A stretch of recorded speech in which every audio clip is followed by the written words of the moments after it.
Governor గారితో మొత్తం అబద్ధాలతో నిండినటువంటి ప్రసంగాన్ని ఇవాళ తెలంగాణ ప్రజలకు చెప్పించడం జరిగింది. ఈ మొత్తం ప్రసంగంలో ఎక్కడ కూడా స్కీముల గురించి ఎక్కడ కూడా లేదు. ఈ మొత్తం ప్రసంగం ఇవాళ ఒక చిత్తు కాగితంతో సమానంగా ఉన్నది అని చెప్పి మేము మనవి చేస్తూ ఉన్నాం. ఎందుకంటే ఎక్కడ కూడా ప్రభుత్వం ఈ ప్రసంగంలో వారిచ్చిన గ్యారంటీల గురించి ఎక్కడ కూడా ప్రస్తావన చేయలేదు.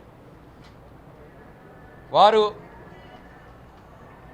ప్రజలకు ఇచ్చినటువంటి 6 గ్యారంటీల విషయంలో కావచ్చు, 420 హామీల విషయంలో కావచ్చు, ఎక్కడ కూడా ఈ ప్రసంగంలో ప్రస్తావన చేయలేదు.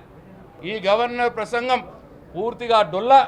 ఇది చిత్తు కాగితంతో సమానంగా ఇవాళ తెలంగాణ ప్రజలు భావించాల్సి వస్తున్నది. గవర్నర్ ప్రసంగం ద్వారా ఇవాళ తెలంగాణ ప్రజల్ని ఈ ప్రభుత్వం నిండా మోసం చేసింది.